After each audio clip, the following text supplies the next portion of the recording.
Aujourd'hui, nous allons déterrer l'histoire terrifiante d'un chapiteau hanté, où un clone sinistre réserve bien des surprises à ses invités. C'est un témoignage de Alex J. Je m'appelle Alex J, j'ai 28 ans et je suis passionné de photographie. En particulier, j'aime capturer des scènes urbaines, des moments où la ville semble respirer au rythme des histoires anonymes de ses habitants. J'ai récemment déménagé à Derry, une petite ville du Maine, célèbre pour ses mystères hantés et ses ruelles pavées chargées de légendes. C'était la fin de l'automne, et la fête foraine annuelle de la ville venait tout juste de commencer.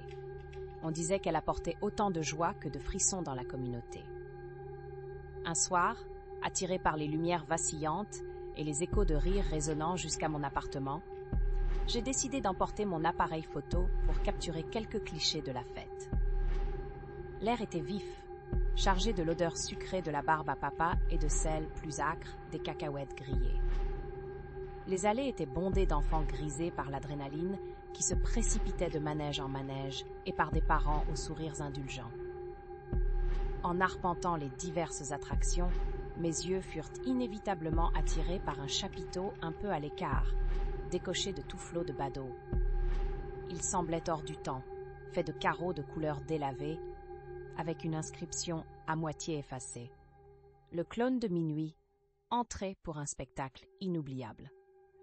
Intrigué par l'idée de quelque chose d'unique et collectant pour un projet de longue date sur les personnages étranges de la vie publique, je n'hésitais pas à franchir le seuil du chapiteau. L'intérieur était bien plus vaste que je ne l'aurais cru.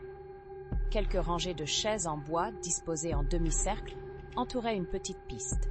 Un projecteur hochetait, émettant une lumière vacillante sur un clone seul, assis sur un tabouret en plein centre du cercle. Ce clone dégageait quelque chose d'indéniablement sinistre. Sa peau était pâle comme le marbre, ses traits maquillés à la perfection pour former un sourire bien trop large. Ses yeux noirs semblaient capturer toute la lumière, la plongeant dans des abysses sans fin. Il leva lentement la tête quand je m'installais silencieusement dans l'un des sièges. Ses lèvres blanches s'ouvrant lentement dans un murmure à peine perceptible. « Un spectacle que tu n'oublieras jamais !» dit-il sans détourner le regard. Il cherchait à fuir la mort elle-même, à constater les bruits extérieurs. Les murs du chapiteau vacillaient sous l'effet de l'obscurité croissante. Soudain, le spectacle commença.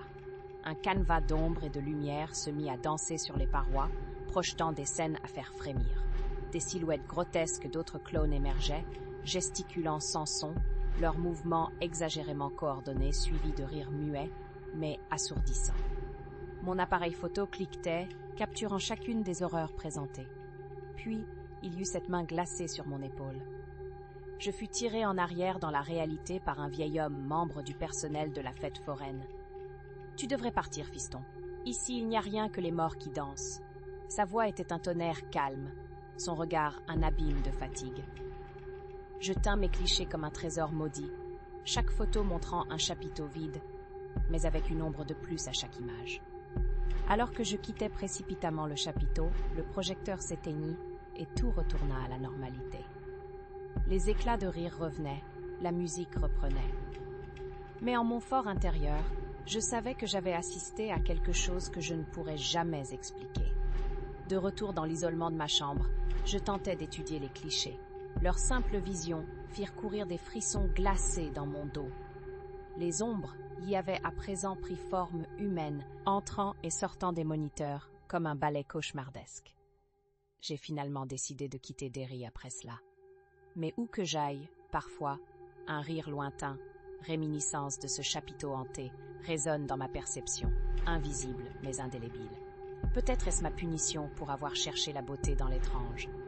Rappelez-vous de mon histoire la prochaine fois que vous verrez un chapiteau désert. Souvenez-vous que les ombres y résident encore. Attendant leurs prochains spectateurs, peut-être qu'elles vous attendent et peut-être elles ne vous laisseront jamais repartir.